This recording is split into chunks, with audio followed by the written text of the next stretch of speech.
the city. I'm your host, Prince Electro Diamond, and today I am here with LA rapper and Instagram model, PrettiBoiRoq, whose current Oh, video Bad Bitch Alert is out now on YouTube. How you doing today, babe? I'm doing well. It's doom and gloom over here in Los Angeles, but we're surviving slowly but surely. Well, it's not like that often in LA. No, we live in paradise. It's like the 2 months we have of bad weather, everybody thinks the world's ending, though. I would well no, as I say, as someone who so I live in Florida, so I'm looking forward to moving somewhere. Like, I've lived in Florida my whole life. I'm looking forward to moving somewhere with actual seasons. Cause Well, don't come to California. We don't have yeah, those. It's like 10 months of summer and then 2 months of like whatever this is. yeah, It's not bad at all. I grew up on the East Coast, but yeah, I love the weather out here. yeah. Well, no, my plan is to hopefully move to Atlanta because it'll be nice, affordable. I could actually unlike in LA, I could actually afford to own a condo in Atlanta Yeah, once I absolutely. save up Instead of a money. closet with a closet. Yeah. Yeah. So okay, that actually leads me to my first question. So where are you originally from? So I'm actually born and raised in North Carolina, in a tiny, tiny, tiny little town called Pamlico County. Um, yeah, I lived there till I was 24, and then moved out to LA. Work. So, Southern boy, born and raised. I know that's small. That's the other reason I want to get out of here. I live in, well, I can't even say it's a small town. It's like a suburb, but there's city elements here, but there's nothing really to do. Like the closest city is West Palm Beach, and that's like an hour away. Yeah. No, Florida's a lot of fun. I'm a Miami kid myself. I try to go at Yeah. least once a year, but I don't know if I'd want to live there because it's very like I feel like almost spread out in a way. Like you do have the city elements, but they're not as concentrated. It's spread out, and there's also I was telling somebody this from Florida. It's like every road in Florida is the same. Like there is no difference at anything at all. Everything looks the same. Like Yeah. That's I could totally see that. Yeah. I had friends who lived in Orlando and stuff. So yeah, I've visited different parts and like I said, that's why like Miami's like a little bit more fun because I go to like, you know, the yeah. beach and the gay stuff and then I get to come back home to LA afterwards. So I mean, Orlando's not bad. I lived there for 4 years, so it's not bad. But as I say, the Orlando I left is not what it is now. hmm Because one of my that's favorite, fine. I could yeah, see that. Atlanta's a vibe. yeah, definitely. So, what was it like for you growing up in North Carolina? It was interesting because I grew up like it's funny because I talk about like growing up very poor in a lot of my interviews, and it's because for majority of my life we were very I don't like the word impoverished, but I mean I was growing up in the trailer parks, like running around like a little redneck child with Yeah, like my mullet and my ear pierced. And we didn't have a lot, but my parents did a really good job of not letting us feel that way. And it wasn't until I really got into like middle school, high school where kids are just mean right. and kind of realized that my clothes weren't as good as theirs and things like that. So then I just became a hustler and I got a job at 15 years old and bought my own car, paid for my own clothes, had my own apartment by 17. I was like, I don't Wow. want to live this life anymore. And then now my parents are much more well off, but yeah, it was interesting growing up in the South being gay. But at 17, that's crazy. I'm saying that because I was someone who honestly didn't move out till I was 20, almost about to be 21. So it's hmm but it's when I left, it honestly was because I was in college, and then I just got to the point where I said, "Fuck it, I can't do college anymore. It's not for me." I literally left, moved to Orlando, went to audio engineering school. So Nice. yeah.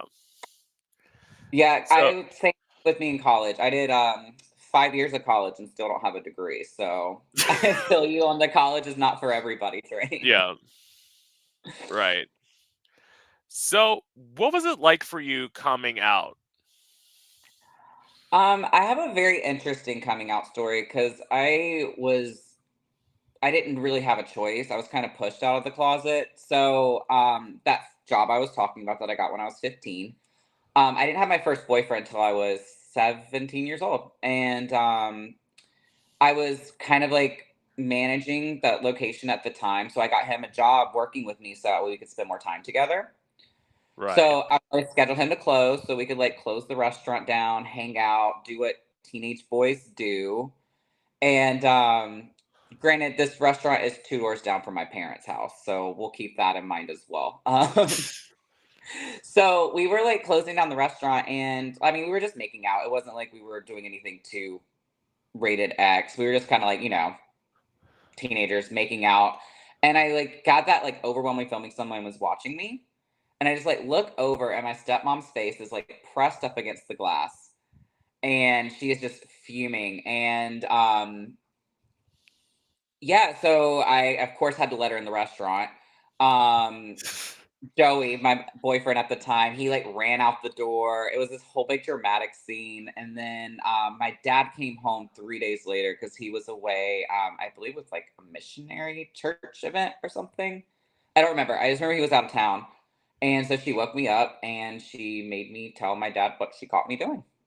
And they did not take it very well at first. It was a very rough couple of months before they came around. Yeah. I will say that well, I should say parent, because I did come out, but I came out 4 months after my mom died, so like I only had to tell one parent. But Hmm. I will say, speaking of church, I told a youth minister I came out, and I told him like a performance idea I had, because like I'm a gay kid. I was theatric, whatever. I had like this performance idea that I had with a knife, and like I was practicing one day. So he walked out of the room, came back into the room. He said, "You have one of two options. You can either come with me, or I'm calling the cops." And I was a little bit naive. I was 18, but I was like naive at the time. I'm like, well, I don't want to go with the cops. I'll go with him. I Hmm. went for a psych eval. I passed the psych eval. He lied about what was going on. I got locked up in a mental institution for 64 hours. For being gay. Basically, yeah. Oh my god. So and it's like that's so scary to me because like like where we grew up, it is a very different environment for gay kids, and like that was it's just it's scary. Like luckily, my parents were religious, but they were never did went to that level. Yeah. So I'm sorry you had to go through that. That's Yeah. awful, and it's sad that it's a very common story in our It- neck of the woods, so to speak. yeah. And that's like, it's common for that. And it's also like, even after, like, when he was trying to cover his ass for everything, he's like, I'll put you with this counselor. They made it sound like a therapist. It wasn't a therapist at all. It was like a counselor that they had that essentially tried to like pray the gay away. We know how well that works. Yeah.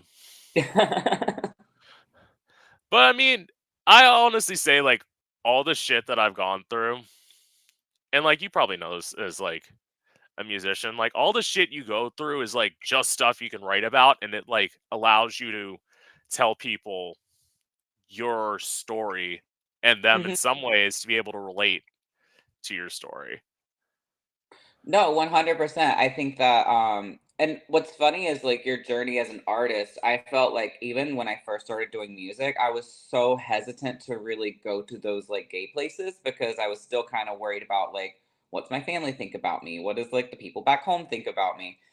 And it took a while to really be unapologetic and really tell your truth and tell your story. And that's something that I hope that younger generations won't have that like stigma and be scared to be their authentic selves because it's not a way to live. Well, actually, no. I was gonna say like it was easy for me. It was easy for me once I came out. Like before I came out and I was writing music, I was like writing this shit about me talking about doing stuff with a girl. What the fuck was I doing with a girl? Not a damn thing. Like not a Stop it. damn fucking thing. Like yeah. So, who were some of your musical inspirations? Uh, I would have to say number one for me, definitely Nicki Minaj. I am a Barb. I absolutely, absolutely adore her. I just lyrically, musically, and just her longevity in the craft just shows that she's talented. But besides her, I mean, I grew up listening to a lot of like Southern rappers. So like, Ludacris, T.I., Lil Yeah, Wayne.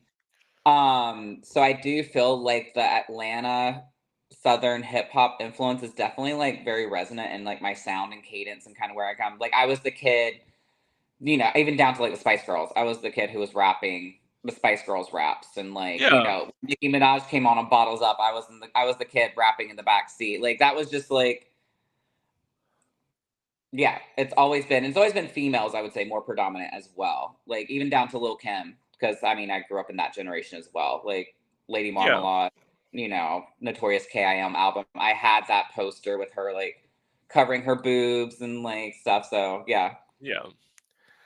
I will say that's definitely like some of them are crossovers because like even though I'm technically like a singer per se, like I'll do rap stuff. One of my favorite songs that like I perform like when I sing live is like doing "Team" by Iggy Azalea. Like I love Iggy. She's amazing. yeah. Yeah. So like I'm not afraid to go there. Like some singers are like, "Oh no, I never do rap." I'd be like, "Bitch, let me do it." Like That's a fun song too. That was actually the first yeah. song I ever TikTok to, but it was before TikTok was TikTok. What was it before that? Like Music Ally or something? I don't remember. Musically, yeah. Yeah. Yeah. So like the first one I ever did was Iggy Azalea's Team. I think it's still on my TikTok, but no, I love Iggy Azalea as well. I think she has a lot of stigma behind her Right. and misunderstood a lot. So I typically don't bring her up in interviews because I hate when people like start attacking her and I don't want to be like confrontational. So, but yeah, absolutely love Iggy Azalea. I think she's one of the better female rappers we have out right now currently. Totally. And I will say like she's gotten probably ever since like after her debut, she's gotten like so much shit for like Yeah. no reason. Well, she was a kid, and like that's the thing, and that's the one thing I hate about social media. The era of social media is like, people will bring up tweets that you did when you were 13 years old, and like Yeah. when you're in your like late 20s or early 30s and they're bringing up things you wrote about like 15, 16 years ago. Obviously like people change and they grow, and kids are dumb, like let's be honest, like we were all pretty stupid at one point in time. So Yeah. I don't know, I thought it was very much like the hate trains that people create on social media is just, it's insane to me. Yeah. So, okay. Here's my next question. Speaking kind of Iggy, but like have you ever been judged being a gay white boy doing a predominantly black art form? Yes. It's funny because I have a lot of like, we call it like my little rap family out here on the West Coast. So like there's certain rappers that I like to collaborate with and keep in touch with, and I'm the only white one. But it's funny because my friend him, he was like, it's interesting because this is the one genre where like how did he word it? Because I don't want to like be attacked for saying this. He's like, this is the one area of music where you don't have the benefit of being white. Like your privilege doesn't really help you here. And I was like, it's true and it's not. I mean, I think because I think I have pretty privilege. I think being white, you're just, people tend to look, you know what I mean? So I have gotten a lot of shit for it, but I just don't let it bother me. Like this is who I am. It's who I want to be, and I'm obviously like decent at it. I have so yeah. I hope that answered the question. I kind of like did a Well, wraparound, but well, yeah. I mean, like, I would say this, at least in like my view of like listening to your music, if you weren't in my opinion, if you were talented, you would get like 1,000 times more shit than you actually do. But it's the fact that like you can actually do it. Yeah. Thank you. I appreciate You're that. welcome. You're welcome. Yeah, because I've seen a lot of people, and it's like when they like get it, they get it. I would say like you and probably like Brandon Wild, who's someone else who I like. He's like got it, and it's like when you're able to like get in that lane, you're good. But like if you suck, everybody's gonna pile down on you. Like Exactly. And I think it's harder too when you're doing like because before, the newer age of like, the Brandons and the Pretty Boys, there was like, Caswell, but Caswell, he's a rapper, but yeah, he always kind of was focused more on like the dance club kind of aspects of it. It right. was still very like, for lack of a better term, like gay music. And that's Yeah, something I didn't want to do. Like when I started making music, I was like, I want it to sound like the music you hear on the radio every day, but I want it to yeah, be queer themed, yeah, and it's becoming more and more accepted with like, Lil Nas X breaking barriers and things like that. So I'm excited to see where it goes. I just want to be a part of it. yeah. So okay. I actually do have a question about one of your collaborations. It's somebody I like. So, what was it like working with Tokyo on the song "Bad"? I love Tokyo. That's my bitch. Yeah, We're actually working on some more stuff together. work. Tokyo is a fireball. When that kid is in the studio, you never know what's going to come out of his mouth. Actually, when he's not in the studio, you never know what's going to come out of It, his mouth. Like, I'll be like walking down the streets of WeHo and I'll just hear "Pretty boy" like being screamed across, and I'm like, and he's like over there just like twerking in a thong on the side of the road. It's like, I love him. He's amazing. He's amazingly talented. But when I brought him Bad, we actually started. So I wrote the first verse, and then I actually was like, I kind of want this to be like a joint collaboration between a bunch of gay artists. And like, I'd worked with Taylor in the past, and so I actually reached out to Taylor first. And he's like, well, do you want me to rap or do you want me to sing? And I was like, I want you just singing on this one. I want you to like really just nail down like a sexy ass but simple hook. And then he sent me the hook. And so then I wound up writing the third verse and then sending everything to Tokyo. And Tokyo was like, fuck yeah, let's do it. So he went to the studio and worked with my producer. And I think my producer, Tim, he said Tokyo laid down the verse in like 45 minutes, like from start to finish, was like in and out like that. And when he sent it to me, I was actually a little intimidated because he went really fucking hard on that song. And I was like, is he gonna like wash me on my own track? But I think it balanced really well. I don't know. I like to tell myself that anyways. yeah. And I will say, like you saying that about Tokyo, like anyone who just saw him on For the Love of Dilfs clearly knows that that's what Tokyo's like. Like, He is, and he's just like that in real life. Like that is not yeah, an act. That is authentic Tokyo. And I fucking love him. He is top tier. I know. That's another person. As I always say, I'm always trying to get guests. He's someone I'm trying to get right now. Like, I'll drop a plug for you if I can. yeah, I yeah. gotta message him anyway because we're working. Like I said, we're working on some Thank new you. stuff. So, Yeah. So, who would be your dream artist to collaborate with? like anybody, Yeah. I would say it would be a coin toss for me. I think it would actually either be Nikki or Iggy. I think me and Iggy would make like a really fucking sexy bop together. Yeah. Just getting a Nicki Minaj cosign is like I'd retire. Like if I had a feature with Nicki Minaj, I would just be like, all right, I'm done. I've done everything I can do. There's nowhere to go from here. So those would be my top two, definitely. How Well, about you? I would say, ooh, hmm. I would actually say like dependent on like if you're talking like singer or rapper, I've got two different answers. Okay. Singer for me would definitely be Gaga. I'm like a huge fan of Gaga, and like she's literally one of my like musical inspirations. Like And rapper, I'd probably say either Iggy or Nicki as well. Like, or honestly, if I went with a gay person, you. Like, Aw. Well, you got my DM, so you just hit me up when you're ready. I will say, like, what I would have to, like, the thing with me is, like, especially, like, when I make beats that are very minimalist, Mhm. and that's something that, like, I know not all artists, like, love, but I'm someone who, like, when I make a beat and I make it, like, minimalist, I usually, like, make the beat very, very simple, and then I, like, can construct the song around that.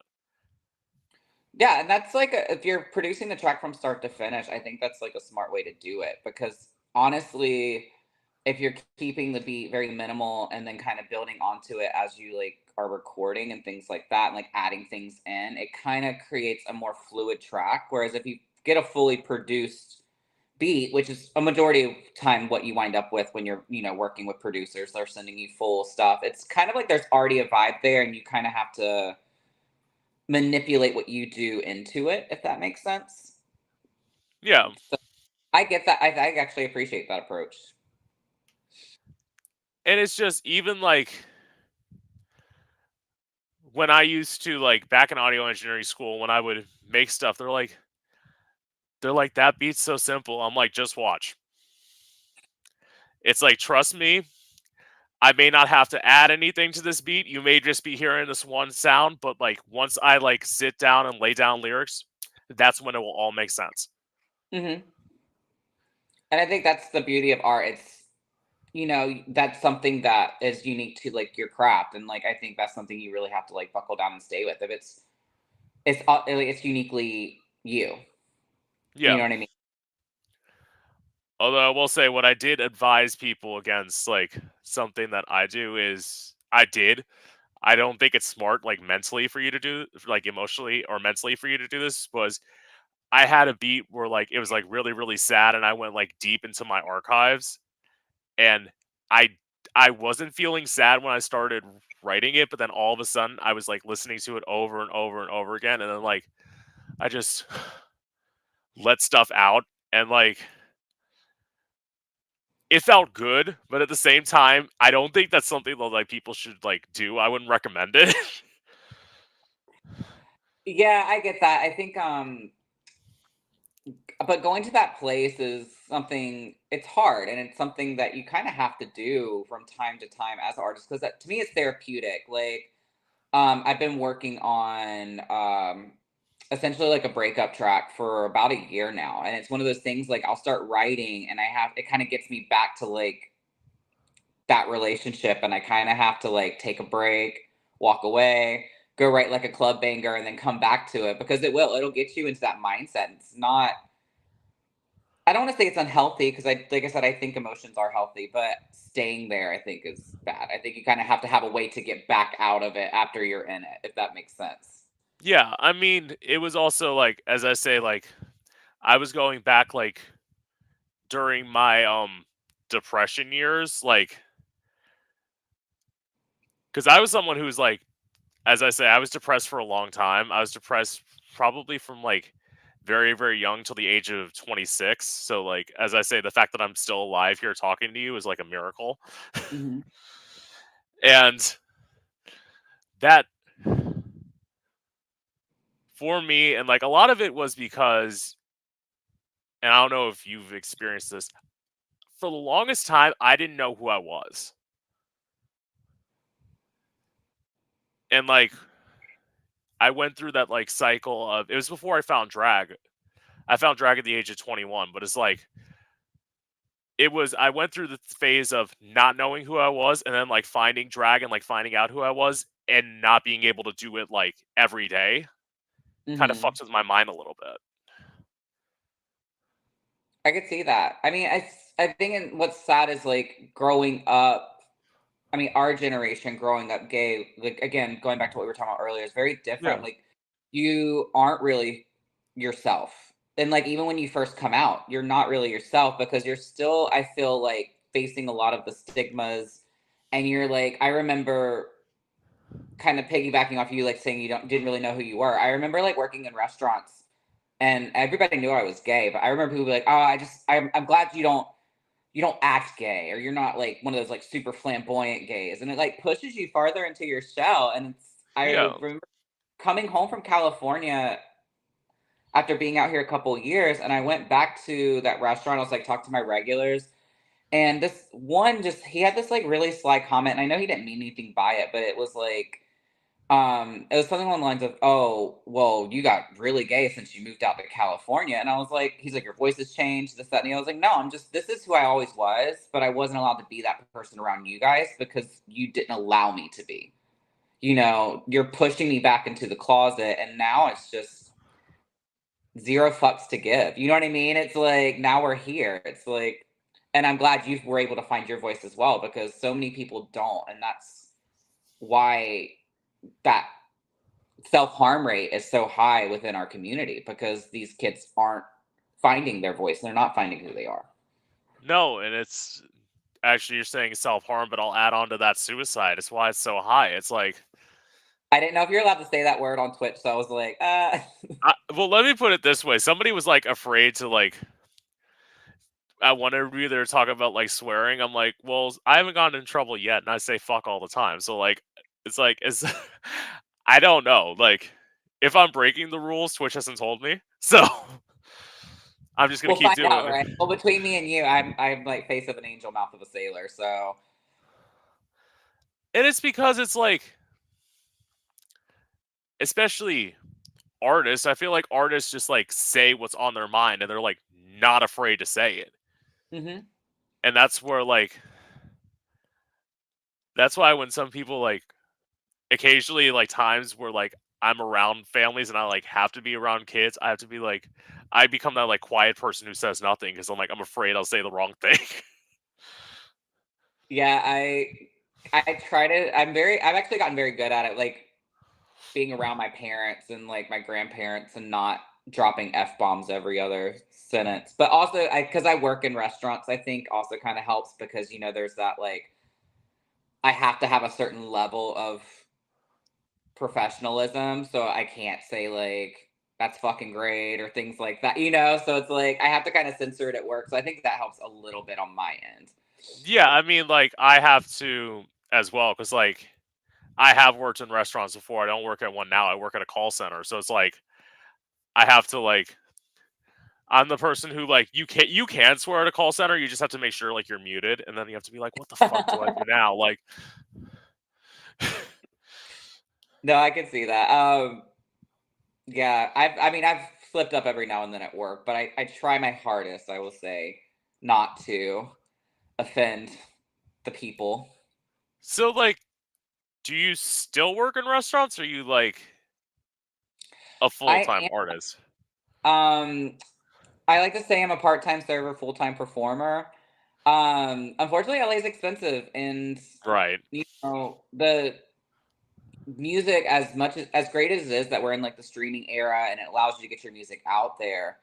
I mean, it's hard to make a living. I mean, I make Right. okay money off my streaming. I don't make any money off YouTube.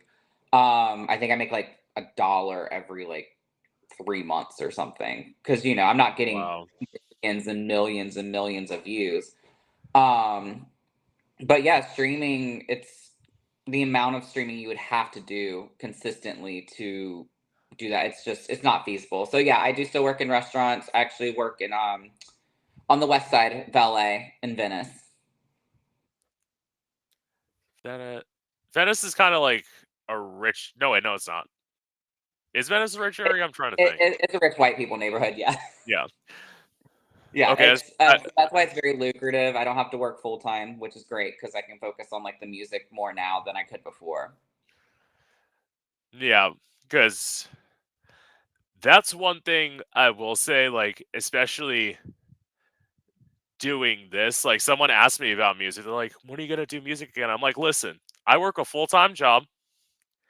I run a podcast where I have to reach out to people and like write up interviews because it's not like I have a team of people who are like, you go talk to the guests. I'll just sit here and be pretty and be the talent. No, I have to actually do the fucking work. Like, so it's like I'm like I'd love to do music again, my schedule doesn't allow for it. Like, And that, I mean, and I think once you'll find that like time again. Like I had to yeah, take a break for a while because it was just during COVID. I wrote a lot. I still wrote, but like as far as recording and things like that, like it was so hard to financially support it because I mean I have a team of people that work with me as far as like production, but I fork out all the money. You right. know, I don't have a backer. I don't have a sugar daddy. I probably should get one. Um, You probably but no, could. so it's all me. It's like every music video I put out was financed by me. Every song that's been mixed, mastered, recorded, I paid for all that studio time. So it's a very expensive art form, but you know, it's time consuming. So I think hopefully you'll find that space and time again. And I think when the timing's right, it'll happen, you know? Yeah. So actually, okay. I just thought of this question. So potentially, I know this is what major artists do. That's why I'm asking this question. Could you like? Well, actually, no. You probably don't have a big enough following. I was going to ask, could you go on tour to like recoup your money? But the answer is probably no, right? Yeah, no, I mean, tours are expensive to put on unless Yeah. you're, again, a huge artist and kind of like, if you have like a record label backing you, they'll kind of front you the money.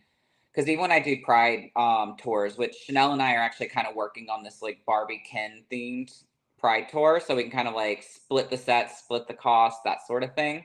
Yeah. Um, so we're kind of working on stuff like that, but it's not as financially lucrative as people would think when you're not huge following. Like Pride's pay you, but I normally wind up spending more for my dancers and costumes than Pride actually forks back. So I actually lose money a lot of times when I perform. Right. Oh, yeah. That's got to suck. Like, Life of a starving artist, you know? yeah.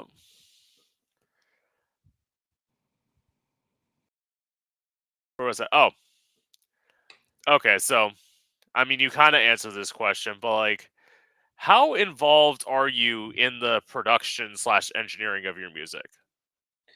The only thing I don't do, I don't make beats. I kind of like started trying to learn, and I just realized that like there are people who are just meant to do that, and I'm not one of them.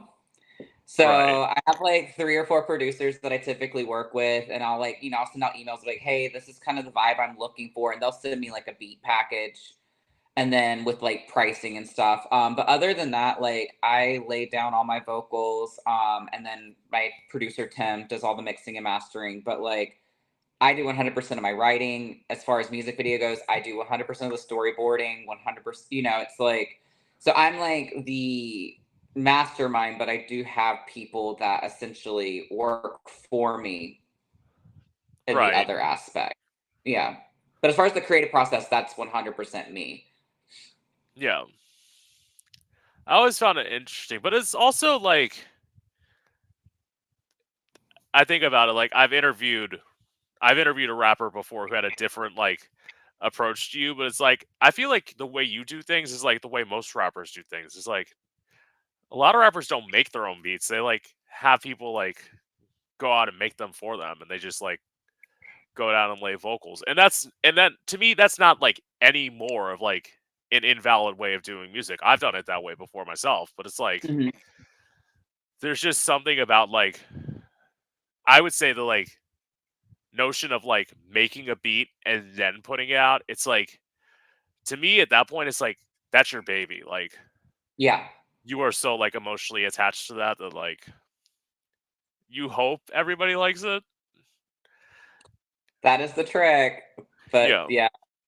Joe, I get that. I feel like yeah, it was just like I said, for me personally, I was just never that great at it, and I feel like if there's somebody who can do it better, and then I'm Right. also supporting someone else's art by buying their stuff because I don't.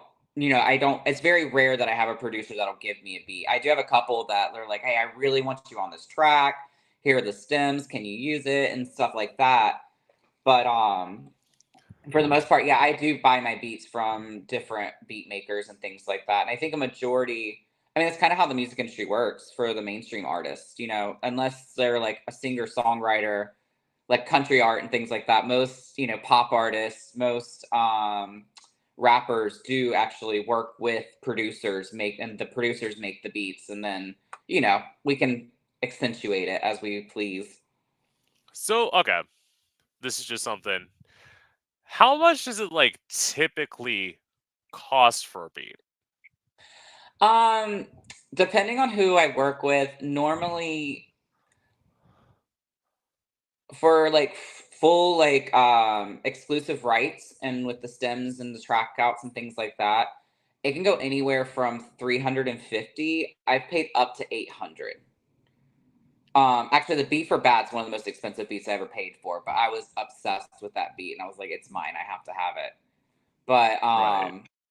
yeah, it's like I said, sometimes I like with producers I work with a lot. They'll be like, hey, if you want this beat, and I'll be like, I really like this particular sound. They're like, you can have this for like 150, So it's like really depends, but I would say on average, like average price would probably be about 350 to 400.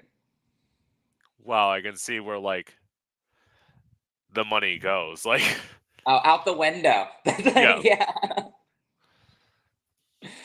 But it's fun. I mean, like I said, it's one of those things, I what would I be spending my money on if I wasn't making music? I guess buying a bigger house, but I'm single. I don't need that. I'm good. right. Well, I mean, yeah, because I'm trying to think like outfits you could spend money on, but like,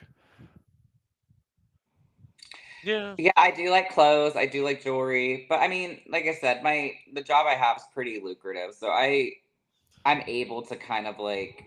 I mean, in LA, you're just going to live in a small place unless you're a millionaire. It's just that's how it is. You get a studio, and you bunker down. But yeah, I do like nice things, and I'm able to afford most of them. But I'd right. rather make music than have a Birkin bag. Well, you're talking to me like most of my shit's cheap, and it's literally especially like my shoes, and it's literally not because I wouldn't want designers. I have huge ass feet. I'm not like I'm a size 15. I'm not gonna be able to find like Louis Vuittons or anything like that. Like, You're gonna have to get them custom made. Size yeah, 15. yeah, I'm size 15 in women's because I That's a just big have shoe. it. Yeah, well, I'm tall. That's the thing. Like, I'm six Wait, three, how so tall are like you? I'm 6'3". Oh, okay, yeah, yeah, Yeah, so like I'm yeah. not. Yeah. Yeah, I know you're kind of short. You're probably like I'd have to say like 5'7", maybe Yeah. like yeah, Yep, yeah. Little fun size, that's what I like to call it. yeah.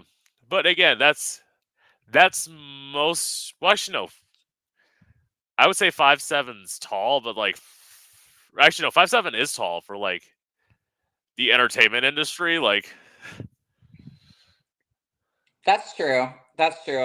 yeah, And what's funny is I obviously in the grand scale of things on the shorter side, but I yeah, feel like I'm taller than a majority of like a taller or as tall as like a majority of like the people in Los Angeles. Like I don't walk around Los Angeles and feel like a shrimp. You know what I mean? right, So I don't know. And like I somehow most of the guys I go on a date with are shorter than me. So it is the way it is. right. So, okay, my next question. I'll ask about dating in a minute. So, have you ever suffered with body issues? Yes. So I actually was a very chunky child.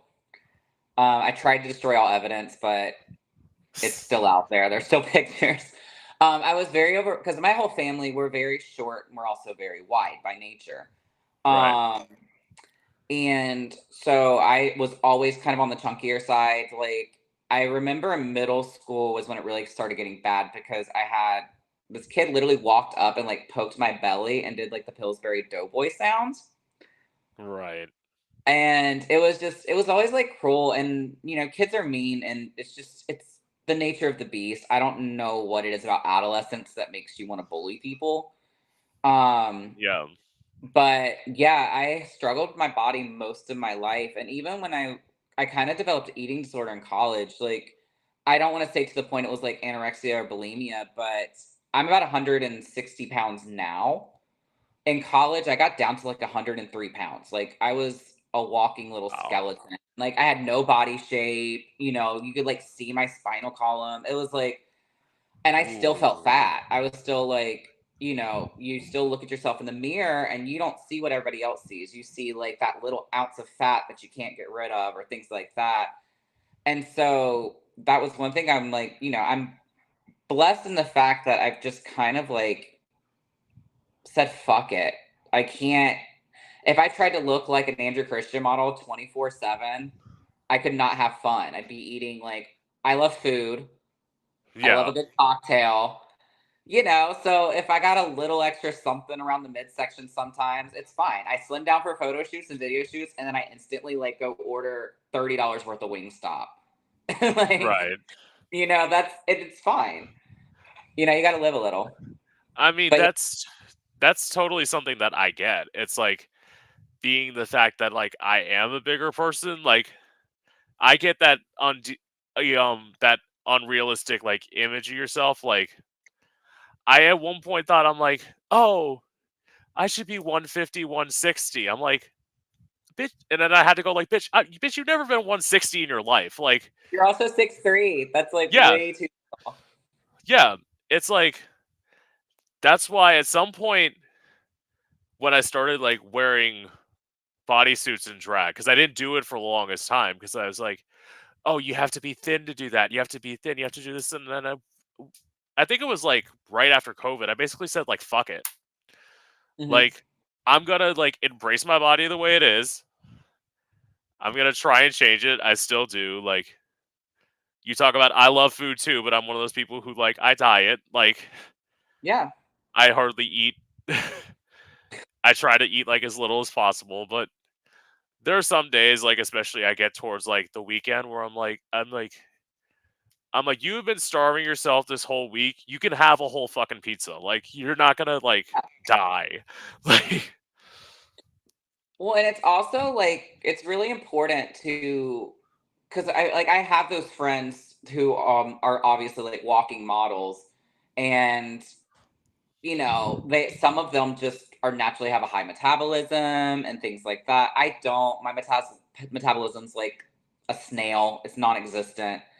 But same. I think like, as a general rule, like if you're eating healthy a majority of the time and like kind of monitoring what you're eating, but you get to that point like once a week where you're just really craving something, I just say fucking go for it. Like life is way too short to be constantly like micromanaging every aspect of that life. You know what I mean? It's Yeah, just, and I know it's like it's harder like when you're a bigger person. I know like that, like you said, there's that impossible standard. Because, but I was talking to a friend recently who's a plus size person. She was like talking. I was like, like no matter how small you get, no matter how big you get, like you're always gonna think someone else looks better. You're always gonna want to look like this when you look like that. Tall people want to be yeah, shorter. Shorter people want to be taller. You have a big butt, you want a small butt. You have a small butt, you want a big butt. It's like it's a human nature to kind of want to be different than what you are, or like as long as you're bettering yourself for yourself and not for other people. yeah. God, I'm sounding like an inspirational speaker right now. What is this? No, I mean like that's the thing. Like I say on here, I try and get like. There's at one point again, like last week, I was interviewing somebody, and they're like, "Whoa, you got deep." I'm like, and I kind of ended on. I was like, mentioned something on a dark note. I'm like, no, we're not ending the podcast like this. I'm gonna like find a way to like bring this around and make it upbeat, because that is, I do not like ending things on a sad note. Like some people will. I'm like, I want to try and add like end like on a positive. Yeah, because so the people listening, and then you end it on a sad note. You're like, we were talking about like when you're going to that place when you're writing music. It's like that with Yeah, the podcast, and then they're like, do the podcast ends, and they're like, well, now I'm depressed. That's sad, yeah. like. So okay. Have you found it difficult to develop genuine friendships in LA? Yes. The people here are very different. I do have a very good close knit group of friends, but I've also been here for 9 years.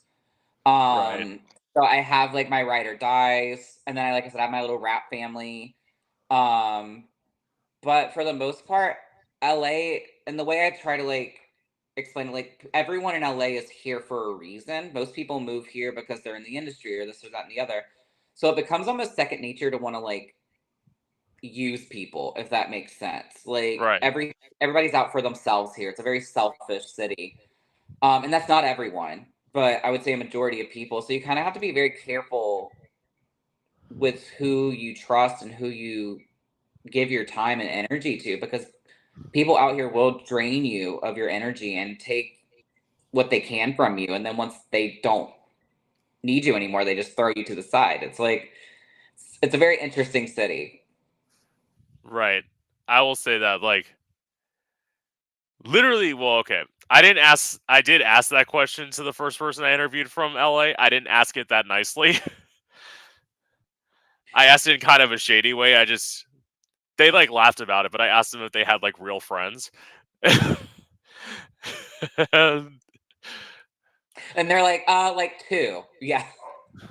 Well, no, and like he was like so cool about it. Like he's one of my like his name is Phoenix. He's like one of my like favorite people that I've interviewed out here. Like because as I said, he was the person who like I had a conception. I had like an idea of LA of like everybody's stuck up, everybody's like only in for themselves, as you just said. Like nobody wants to talk to you unless you have a large giant following on all your socials. Like that's what I thought LA was, and that's how I thought everybody from LA was. But you're from the East Coast. You might have thought the same thing when you moved out to LA. I did actually. I when I first time I came to LA, I hated it. I did not want to move here. I was actually working with a production company at the time doing PA work for films. And I was in Beverly Hills and I was like, this is the most snobby, awful place I've ever been to. Like, these people are awful. Everyone's mean. But, and I will say that the stereotype of LA is rooted in some truth. There are genuine people out here. I just feel like because it's so concentrated, it's harder to find them. Whereas, like, growing up in the South, there's a lot less people. So it's easier to kind of weed out the different types. Here, it's there's so many humans in such a small space that everything kind of gets lost, and you kind of have to, like I said, you have to be very careful with like who you're around and who you trust, because it, a lot of people here are very selfish by nature. Yeah. So okay, that'll lead me to this question: why did you choose LA then? So I was originally going to move to Chicago. I have a friend out there who does drag, and he was going to let me couch surf. And then it was like November 2013. Um, he texted me and he's like, "Hey, like I'm having issues with my roommates. I don't think you're gonna be able to come or stay with me, this, that, and the other." And I was like, "Well, fuck, what am I gonna do?" And I was actually in Lake Arrowhead at a cabin. We were filming up there, and the Steven, the producer, he was like, "Hey, me and my wife actually have a room opening up in January in Anaheim." He's like, "It's $300 a month. Do you want to come?" And I was like, "Hell yeah," because $300 a month in LA is like a drop in the bucket. It's Right. nothing. So, literally, I came home back to North Carolina in November, and I was like, "All right, I'm moving to LA." And everybody's like, "Okay, Corey, whatever. Like, we'll see when it happens." And I was like, "No, I am." And then like December rolled around, I was like, "January 13th, that's when I'm moving." They're like, "Why the 13th?" I was like, "I don't know. I just picked that date." Because I'm one of those people. If I don't pick a date for something, it's just not going to happen. Like, I have to give myself a timeline. Right. And so I put in my notice at work. They all thought I was joking. My roommate was like, "Yeah, okay, we'll see it when it happens." And I literally just packed up my car with everything I could put in it, and everything else I just left, and drove across the country. Because it's interesting. Like I will say, like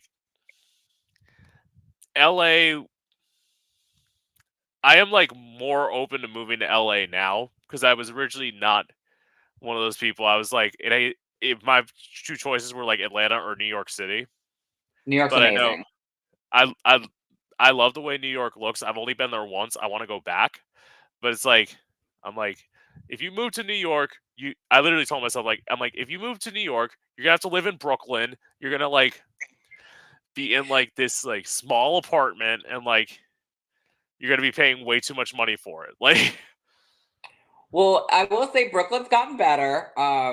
It's definitely like I feel like Brooklyn's becoming the new Manhattan because Manhattan became so expensive.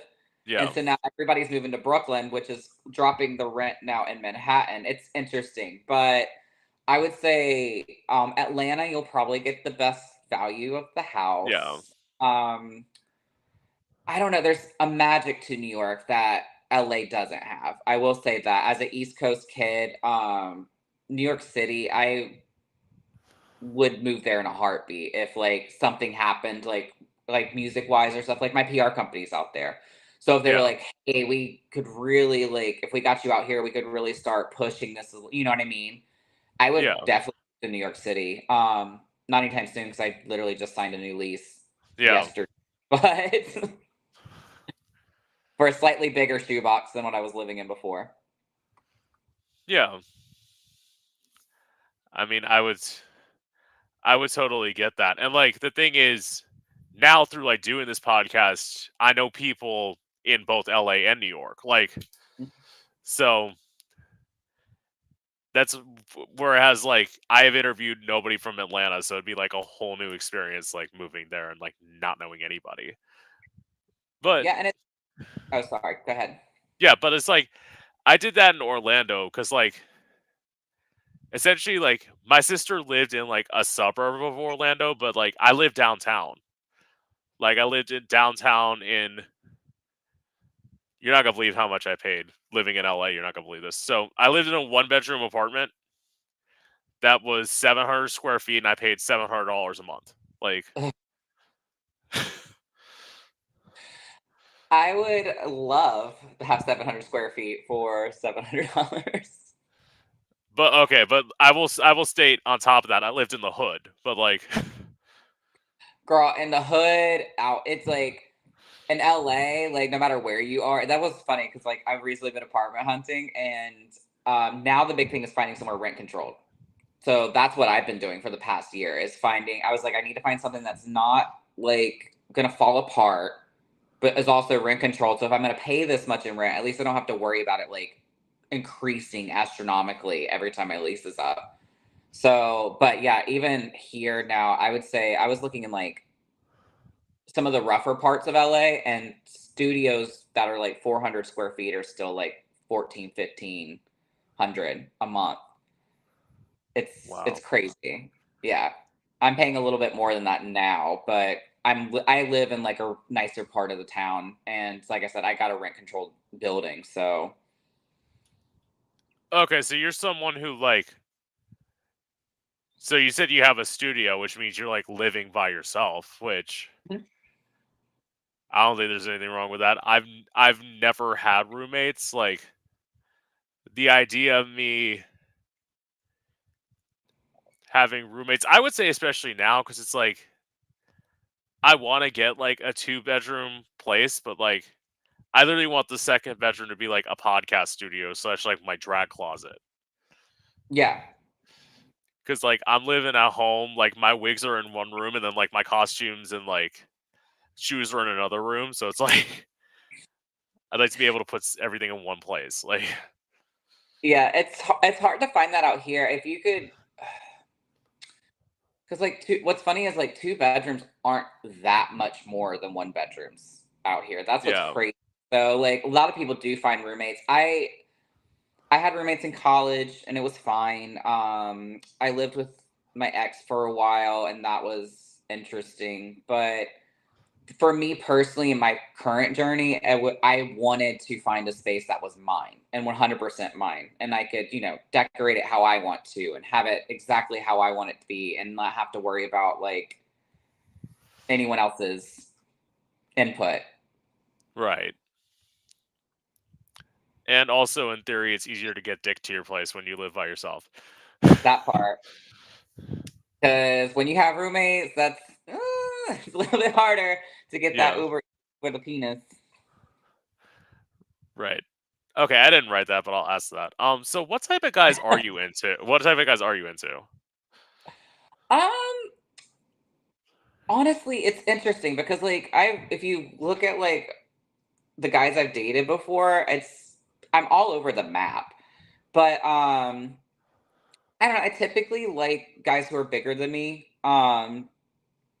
Masculinity is not a big thing either way. Typically like I like them like taller, I like them darker. Um I do like my boys a little hood sometimes. But yeah, I don't know. I haven't dated white boys in forever. I would not be opposed to dating a white guy, but the last couple of dates have been like taller Latino men, things like that. Yeah. I say tall, dark, and handsome. Final answer.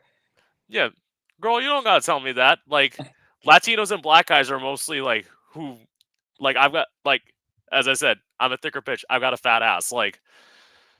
Same. Same. I got a Like lot of ass. And so like I tend to attract those men and I'm a okay with it. as I say, like my joke is I fuck white guys like once twice a year. I call it community service, but like,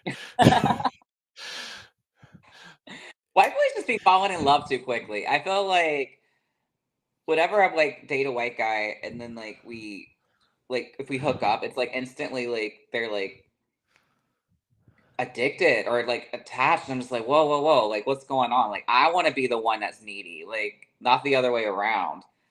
So it's interesting, but well, yeah, okay, I will say this, and I don't know if this is for everybody. That's why I'd ask. Do you like kiss guys when you hook up? I do. I'm a big makeout whore. That's part of your problem. Like, for It's me, hot. Like when you're like if you're like hooking up with somebody and like you're like making out. I don't know. It's like it's so sexy to me. Like I think like a good kisser is like top tier. So 9 times out of 10, yes, I do. Unless they're not into it, then it's like it's fine. well, you don't want guys to fall in love. Let me tell you, experience like this, have sex like a prostitute. Don't kiss anybody unless you're like really interested in them. I'm just gonna wear a COVID mask from here on out. Be like, do not touch this part of my body, please. Because well, first of all, at least for me, speaking of white guys, like I will start to develop feelings like if I start kissing you. So it's like as long as you're just like do what I want. Actually, I would say do what I want you to do. Eat my ass, like before you fuck me. Like we're all good. Yeah, I don't know. I like I said, I'm because I typically like it's very rare that I do like just straight up like grinder hookups. Most of the time it's like we go out for drinks or go out for food Right. and then kind of winds up at someone's apartment kind of situation. And Right. so normally there is like a element of like make out at some point in time because we are doing more of like a traditional date. Um if I have a straight up like dick appointment though, it's 50-50. Yeah, I'll still make out with you if you're gonna make out with me. Yeah, it's a thing. Well, my thing is like I am like lucky. I have a friends with benefits, so like I don't do them like strangers much unless like I'm out of town. But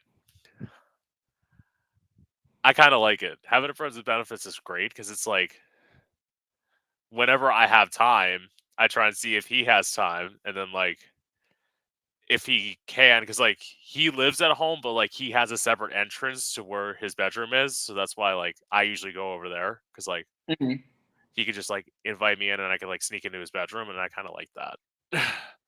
Yeah, it's harder like when you're living like with family and stuff because it's always just even if you're like okay with it, it's still kind of awkward. Be like, hey, we're obviously going to do what we're going to do now. Bye. It's like with roommates it's the same. But no, I would actually like a repeat offender. I just haven't found anybody that I want to spend more than one night with currently.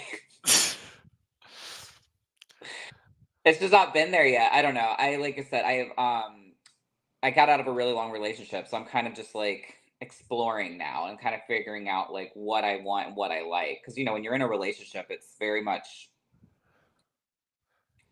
you kind of get into a habit, and it's not always a bad thing, but it's like now that you're single, I'm able to kind of like explore myself a little bit more and my sexuality and things of that nature.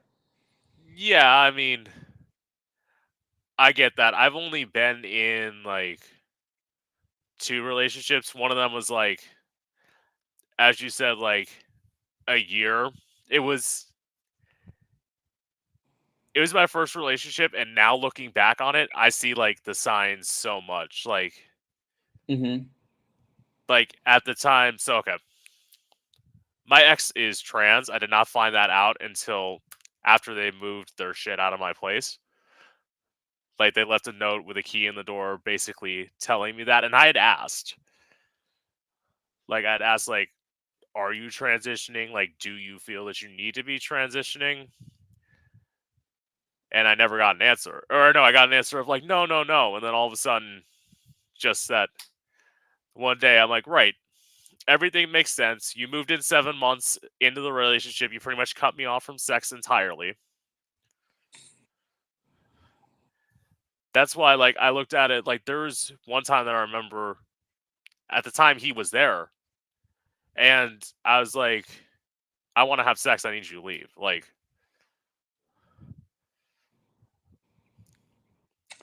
See, that's Like hard. Like, how long were you together?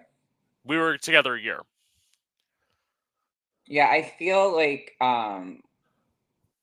as sad as it is, I feel like sex is kind of a barometer for a relationship. And I mean, obviously, like the longer you're together with somebody, the less you just naturally have sex. Yeah, I've always had like a very aggressive sexual appetite. I'm an Aries, I'm a fire sign. It's just what we do. But like, yeah, I feel like when the sex starts dwindling completely, that's normally not a good sign because it not necessarily means that they're like cheating or anything. It just means like there's something else going on, if that makes right. sense. Yeah, I actually did like. So I did the stupid thing, which I literally like broke up with somebody and then like got into a relationship immediately right after. Which anyone who's watching, do not do that. Like, Yeah. 10 out of 10 did not recommend. no, and it was a white guy, so like that probably like turned me off to dating white guys completely because he's like nerdy and like I had like low self esteem at that point. I was like, well, he thinks I'm hot, so I might as well like just date him. And then like all of a sudden, it's one of those things where it's like I knew his voice annoyed me from like the beginning of the relationship. I shouldn't have gotten into it, but it's like you get so like desperate that like you'll go with anybody. Yeah, because I mean, especially after a breakup, you kind of just want to be wanted because breakups are hard no matter who initiates it. Yeah, You have somebody like when you have that like fallback of someone that's like your go-to person, and then you lose that, you kind of like it takes a while to like find and fill that hole. And I think that's why it's very important, like you said earlier, not to jump immediately into a relationship because what happens is you just are pretty much putting a band-aid on a bullet wound. yeah. And it's not fair to the person that you're involving. It's not fair to you because you haven't had a chance to heal. Um, yeah, Oh, no, definitely. I would say definitely if you're in a long-term relationship, I think like a good year before you start seriously dating. Like obviously like hook up, have fun. yeah. You don't have to become like a nun, but I would not recommend, yeah, jumping into a new relationship immediately. No, and like the thing was, he wanted to do things open. The guy that I dated for a month, and then his agreement was like we do stuff together. I'm like, right, I'm all for that. All of a sudden, I went to work one day. He got sucked off by two guys while I was at work, and I'm like, well. And then one day he went to work and like I got fucked by somebody, and he's like, I'm like, well, if you clearly broke the pact, why do I have to agree to it? Like, Yeah. And that's the thing. I feel like with the open relationships is you kind of have to have those rules, and if one person's not abiding by them, then it's not going to end well, as you can tell. Yeah, and it didn't end well. In fact, like I was super sick when we broke up. He was like getting mad at me, and then like he said, "All you want is that I'm not gonna say the word. All you want is that N-word dick," like, and like screaming it with like the hard R, and I'm thinking, motherfucker, you are in the hood. What the fuck are you doing talking like that? Like, Yeah, gotta love the South. I mean, yeah, and he was one of those like Southern boys from like Daytona Beach, and the great thing was probably like I want to say like a month after we broke up, I saw his former boss when I was like out at a bar. And he's like, "Oh, just to let you know, he left you and he now has HIV." And I'm like, "Dodged a bullet there." that's so sad. Yeah, it's I've actually had that happen as well with like exes contracting HIV after, and it's awful. But it's like we do, and I don't like the stigma of it, but there's so many tools at our disposal now. Like I'm on PrEP. I still try to use Yeah, protection as much as possible. You know, so yeah, my heart goes out to him for that. That's awful, but I'm glad that you were able to escape that. 'Cause especially again, if you're in an open relationship, that's something that needs to be discussed. Because if you're not using protection, you are running the risk of the health of your partner as well as yourself. right. Totally. So let's see. What was? Oh, so have you ever considered doing reality TV? I don't know what I would do. I feel like I don't know. Like I remember they were casting for. I don't even know if it ever happened, but they were going to do like a Bad Boys Club, and I was like, that would be something I would go into, like acting a fool on TV. But I mean, I thought about it. I think if the right show came along, I Yeah, would definitely jump on it. Like the one Tokyo was on, the Love of Dills. yeah. Like that would be something I think I would do well on. Because I do think I have a presence about me, but yeah, I haven't been asked. So And I mean, that would like if they did ask you, like talking about as an artist, I would say you might be able to quit because like Out TV was like it's not something that everybody has. Where like if you mhm, were to go on like a VH1 or something like that, you could definitely quit your serving job probably because like you got yeah. your name out there. But like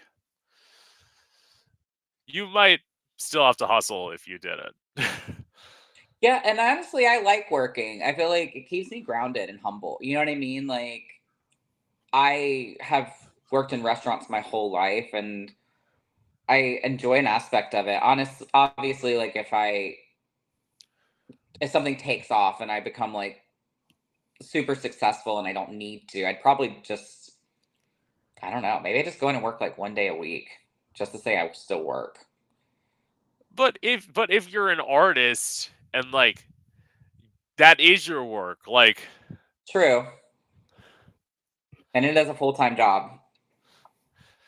yeah, because like it was so weird. Like so the job I was saying at the call center, I just started. And we did like our graduation like from training, and the instructor was asking everybody if they were gonna stay in the job, and she skipped me, which I was like, thank God, because my answer is very simply this: I will stay in any job I have till this takes off, and then once I can start doing things like this, bye. Yeah. I don't like Well, and I that's a good go ahead, sorry. yeah yeah no you're good. It's like I would rather be doing this like just like right now I'm towards the beginning stages, so like obviously I'm making no money. Yeah.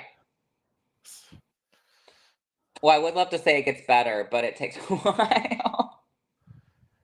No, and that's the good thing about LA too is most people are here for other things. So, like, if you have a restaurant gig, they pretty much know you have another gig besides the restaurant. So, like, since I've worked at my new spot that I've been pretty much since everything reopened, it's they're very accommodating when it comes to like getting event time off and things like that. Like, if I book a Pride weekend, I have to like obviously rehearse and things. So, Right. um, yeah, but yeah, I think you're right. I think if it ever got to the point where the music was paying for itself and I was able to live off of it, I'd be like, peace. Okay. You already answered that. Nothing. I was looking. I know. I was looking at. My next question is: was it difficult being a musician during the pandemic? You already kind of answered that. Like, yeah, Yeah, it was not a lot of fun. yeah. So, okay. My next question would be: if you had the opportunity to be signed by a major label, would you take it, or would you rather stay independent? Uh I think it would have to depend on the deal. Just because like so many artists now are getting trapped in like these crazy 360s where they're not making any money anyway. They're just like slaves to the industry. Yeah. And I wouldn't want that. I would want to make sure that while I mean, because obviously having the backing of a record label opens a lot of doors. It gives you the money to go on tours and things like that, like promotion. But I want to make sure I'm actually making something and that once I'm out of this label, I'm not right back where I started because they Right. absorbed all my money. So it's a tricky tightrope. I think I would definitely have like I have a friend who is actually a major in entertainment law. So I would definitely like have her with me making sure that I'm not getting immortally fucked. But Yeah. I mean, the numbers were right. Absolutely. I would love to be able to have the backing of a label and be able to like, have those doors open because being an independent artist is fun, but it's very time consuming having to do everything yourself. Right. And the reason I asked that question is because, like, I have a friend, Sage Schwade, who's also a rapper. He's, like, out in Austin. And I asked him that same question. And his feeling was when you, like, get signed to a major label, you lose pretty much almost all of your control. Hmm. So, like, I don't know. Would you consider that kind of like a downside? Like, Yes and no, like again, because like I said, it depends on your contract and making sure that right. you're not just signing something your rights away. But yeah, because I mean, if the label wants you to do a pop track, you have to do a pop track. If they're like, if you're like when you release an album or an EP and Yeah. they're like, this is going to be your lead single, even if you don't want that song to be your lead single or you don't want to do a visual to that song, if that's what they want, that's like, well, that's what we're paying for. So you do lose some creative control, but if you're smart about it, I think that you're able to kind of keep some of it.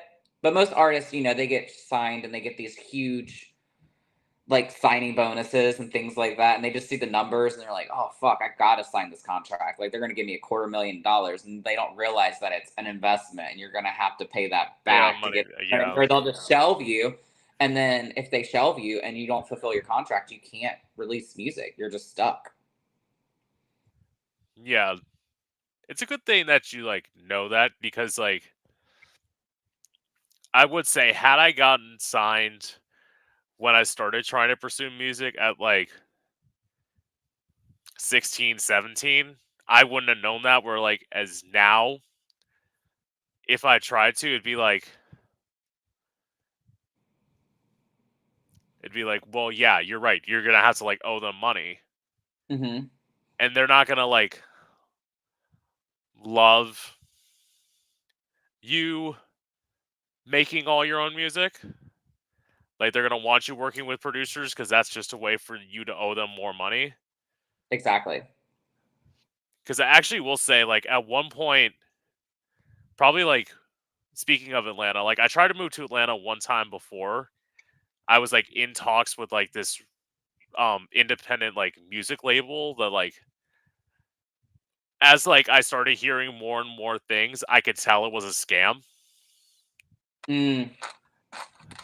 But it's like I was almost there like trying to look for a job, and then I asked them one thing. They're like, I asked them something about like songwriting. They're like, "Oh, you're gonna have to pay to be a songwriter." I'm like, "So wait, so I'm gonna have to pay you to write songs that I'm already doing for free?" That doesn't make any kind of sense. Like,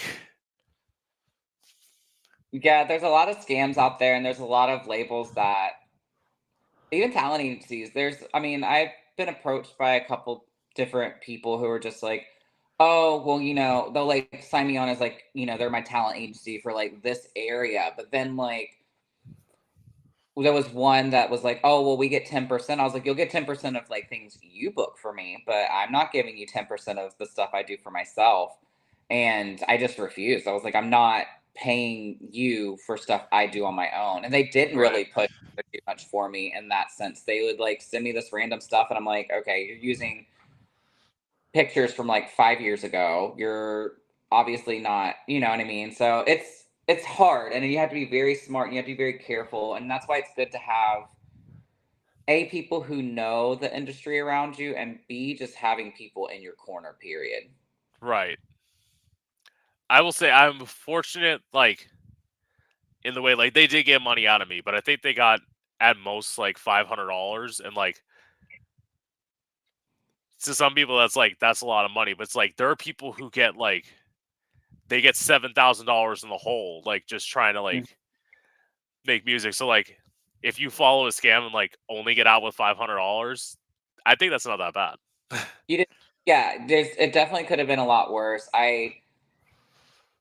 Yeah, I learned luckily very early that if you have to pay for something, it's usually too good to be true. Like if they're like, "Oh, well, you have to pay to come out here." And I'm like, "No, if you really were interested in signing me, you'd fly me out. Like I shouldn't have to be buying my plane ticket to come." You know what I mean? Yeah, So, it's one of those things, and I think if you just bide your time, the right opportunity will come along. Like you just everybody's timing's different. Some people do this for a year and take off. Some people do it for 10. yeah. And it's also, well, I will say this to people. If like and the only thing that you should be paying for if you're an independent artist is studio time. You should not be paying for anything else. Like if Exactly. I'm gonna try to plug my phone in because it is yeah. slowly dying.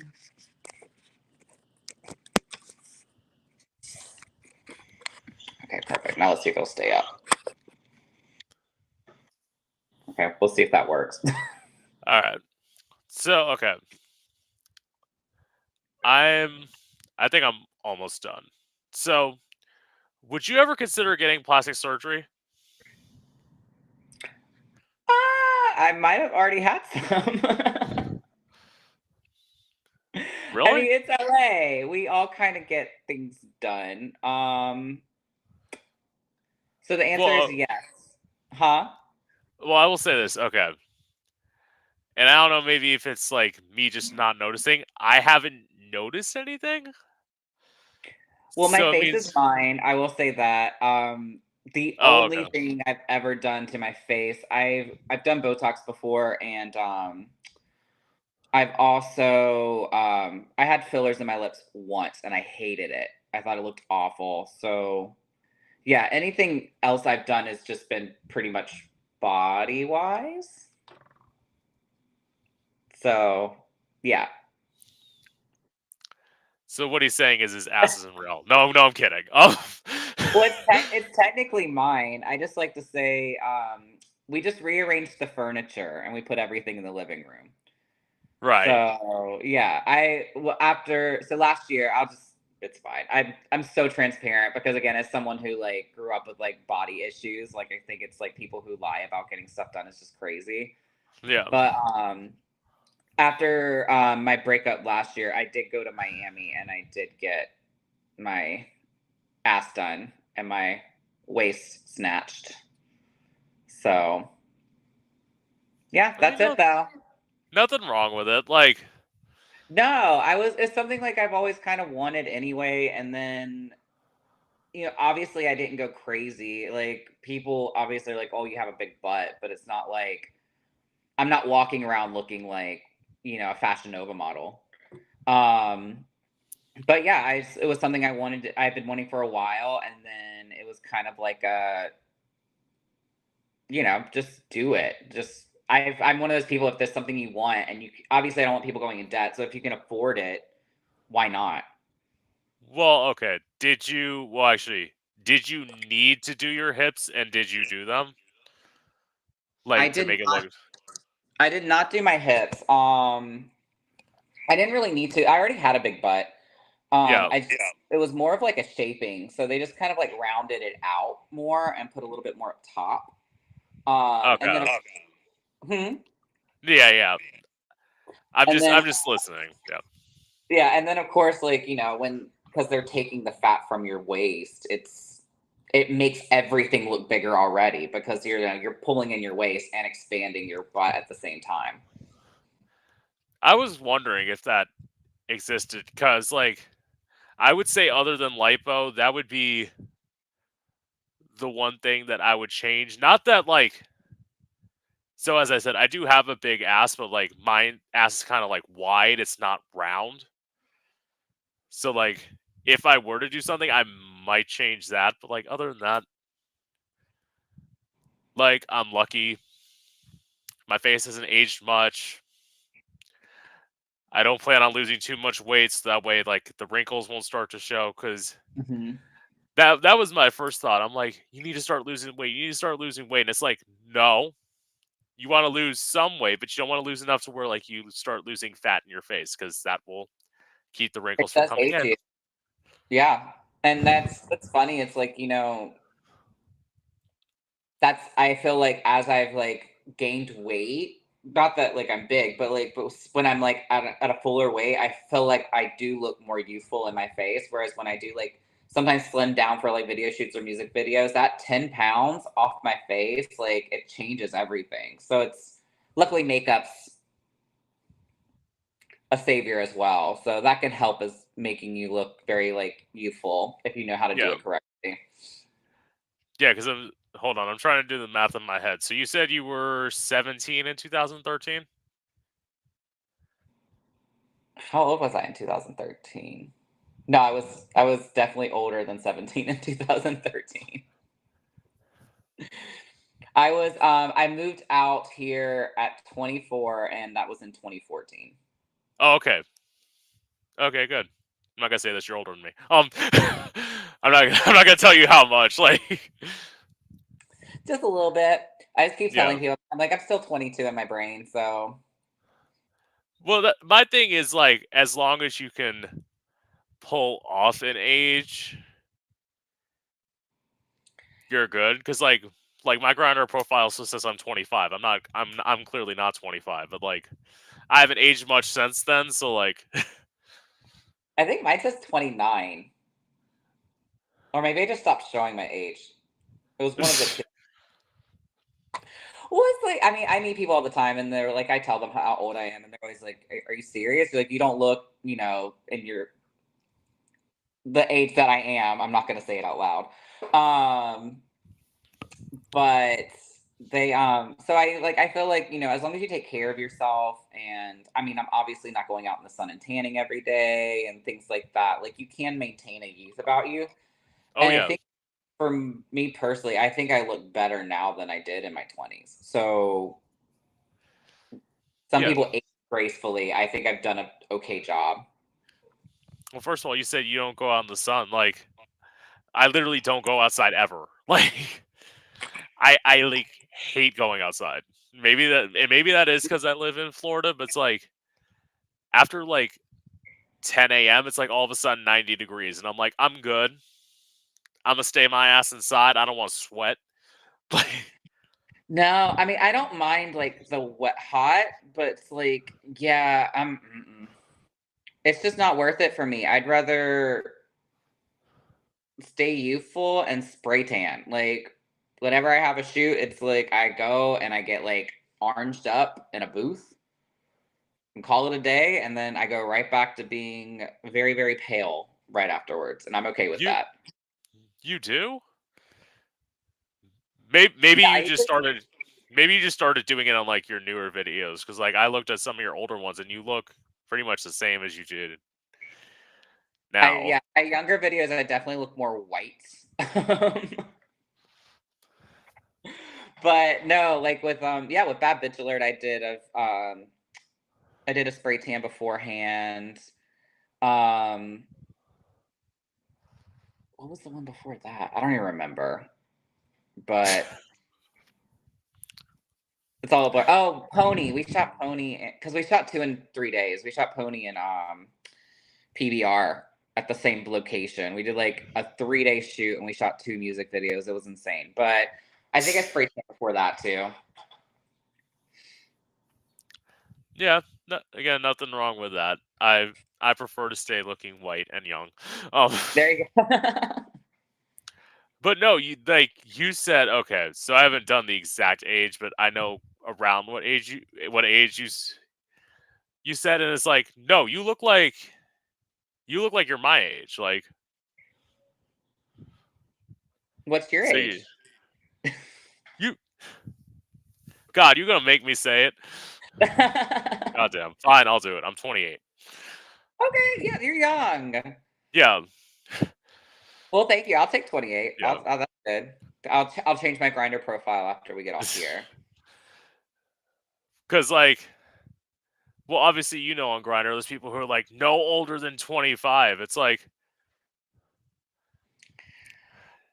It's funny because I remember being in my early 20s and being like, oh God, 30 is so old. Like, it's the end of time. And now I'm like, it's actually better because it's your 20s, but you have more money and you tend to be a little bit more responsible. So, yeah. and it's also you're gay. I feel like, and some people may disagree with this. I feel like most gays don't truly get their shit together till they're in their 40s anyway. Like, No, I agree because I feel like for a majority of our adolescence, we can't really be ourselves. So then I feel like, sorry, I'm trying to get my phone to charge because it is being a mess. Um, like during our adolescence, we're not really allowed to be ourselves. So I think like when you do finally come out, and most people don't come out until they're in their late teens, early 20s, then you right. kind of do go through that like crazy rebellious stage of like, I'm finally out, I can finally live authentically, so you're like turn to like a little rock star. You got to be able to go to gay bars and you get to do all these things. And then like I felt like 28, 29 was when I really started like figuring out who I was. And I don't feel like I really figured it out completely until like recently at my advanced age that Advanced age. Well, this is. I'm trying to think. Have I No, I haven't interviewed anybody older, and that's not just like that's not an ages thing.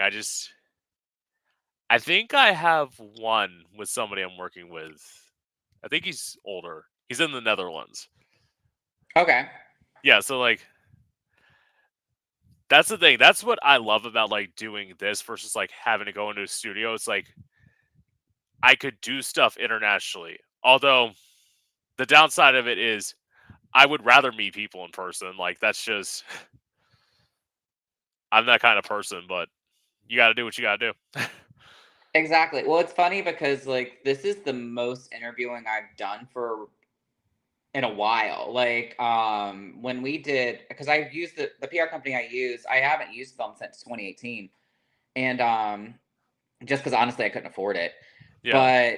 But um yeah, I've been doing so many like Zoom and Skype, and it's actually really fun because you do still kind of I mean, it's obviously better to meet someone in person, but like being able to video chat with somebody, you do still kind of get like more of a personality than when if you're just like, you're sending me questions over email and I'm just responding because like it's like Oh, that is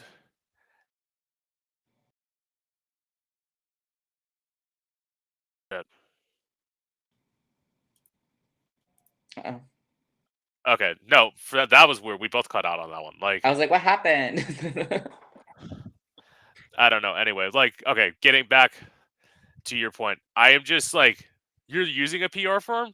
Thank Mhm. God you did not make me send my questions to your PR firm, because like that is one thing. I had somebody like ask me to send questions to their publicist, which I don't like doing because my feeling is like at that point I can't change any of what I'm gonna say. I have to Yeah. stick to a script and I can't like feed off of. And then all of a sudden, his publicist never got back to me. We scheduled the day. I like publicized the interview like I do with everybody. I had to cancel it because like obviously his publicist never got back to me. Like 3 days later, he's like, "I'm not doing interviews." Yeah. I'm like, "You couldn't have told me that before."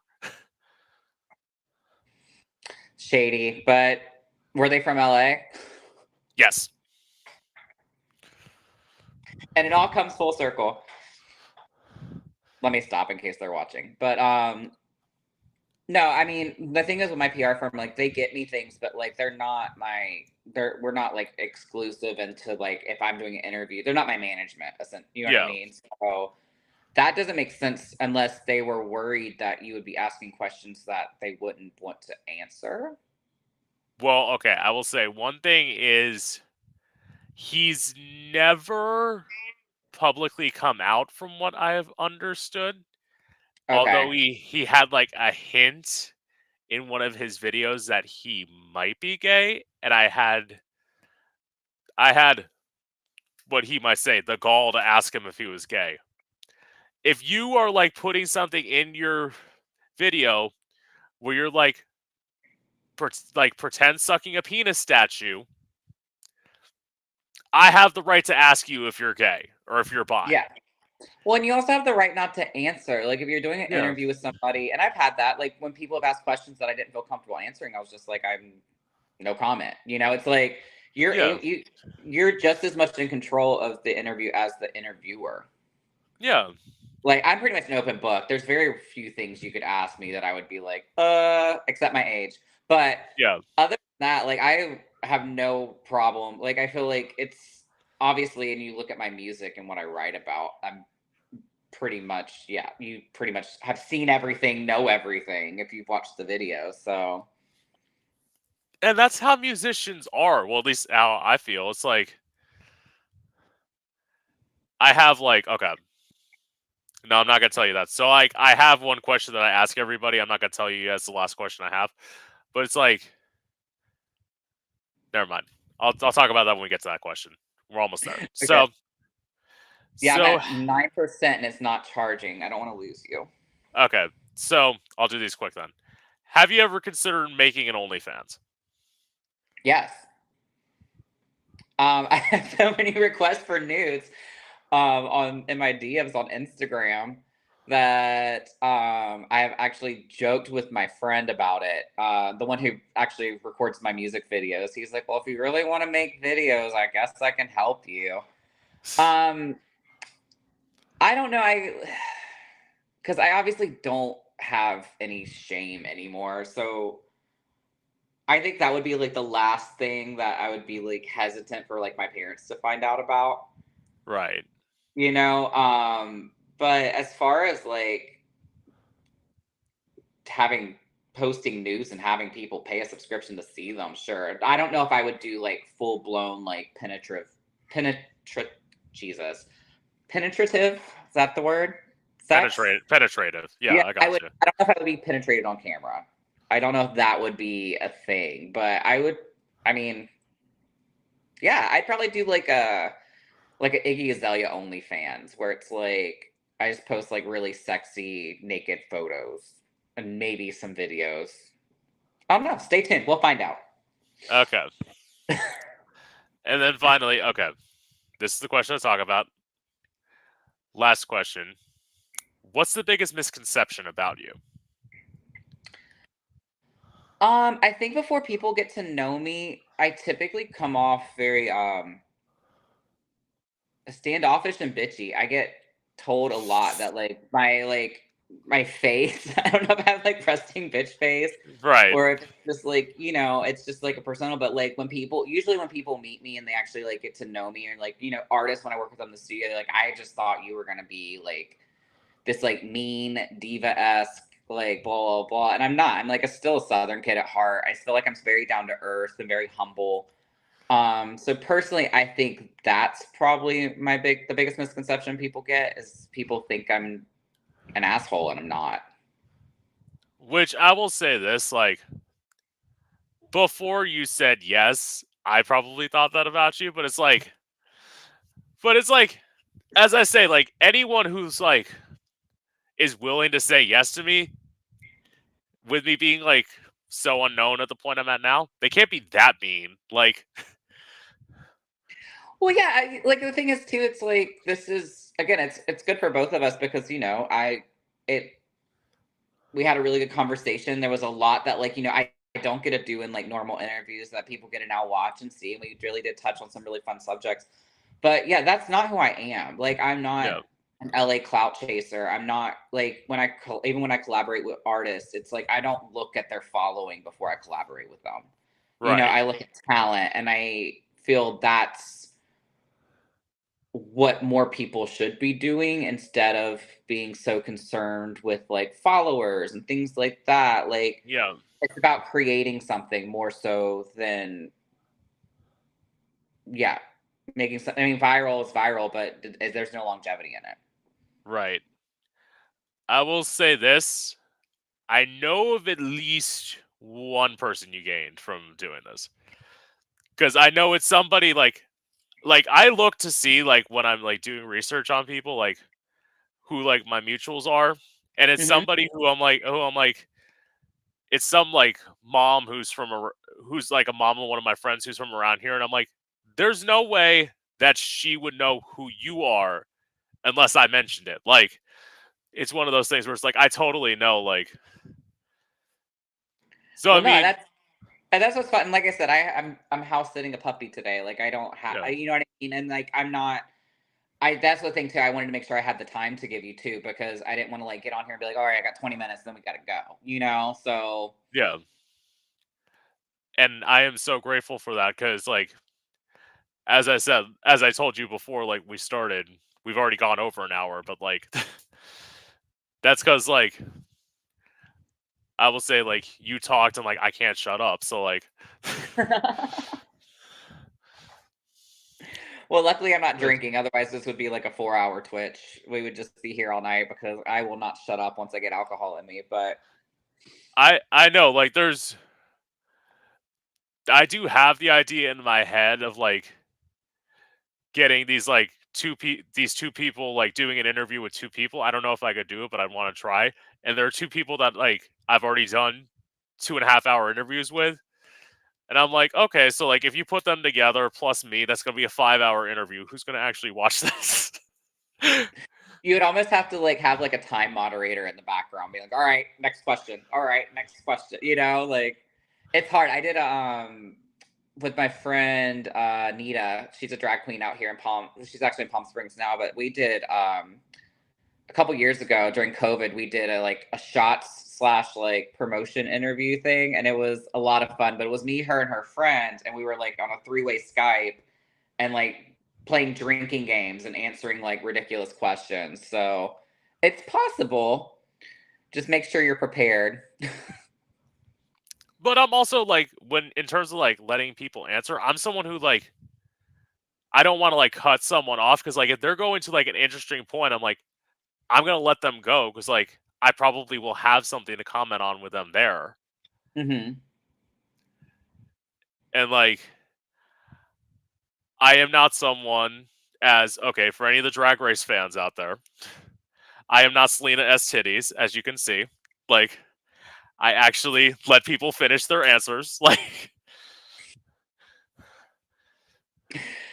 That's important if you're going to be doing Twitches and interviews. I think it's like and it's hard when you're a natural talker. Like I have to catch myself like a couple times today. I was like, oh, I'm sorry. Like go ahead, because like I will just like jump on a conversation. But I think it's also important to know, be like, okay, sorry, I didn't mean to do that. Let me take a step back kind of situation. Because Yeah. some people will just run the house, and it's fine, I guess. No, I mean, I'm good. Like, I've had that happen before. It happens. Like, especially me. Like, sometimes I cut off the guest, but it's literally just because, like, I have a thought in my head, and if it's not written down, I don't want to lose it. Like, Yeah. but other than that, okay. So I will end because I know you said your phone's almost dead. So I know I have it charged and it's not wanting to charge. It keeps like blinking. iPhones. well, okay. I mean, I'll probably like talk to you for a bit, but like you can move your phone into a way where you can like charge it. Yeah, it's like, well, it has a charger in it, but it's not.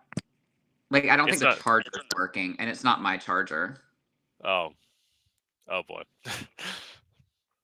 All right. Anyway, with that being said, this has been Gay Out the City. I'm your host, Prince Electro Diamond, and I hope you've enjoyed. Oh, thank you for having me. Of course. Bye. Bye. Okay, and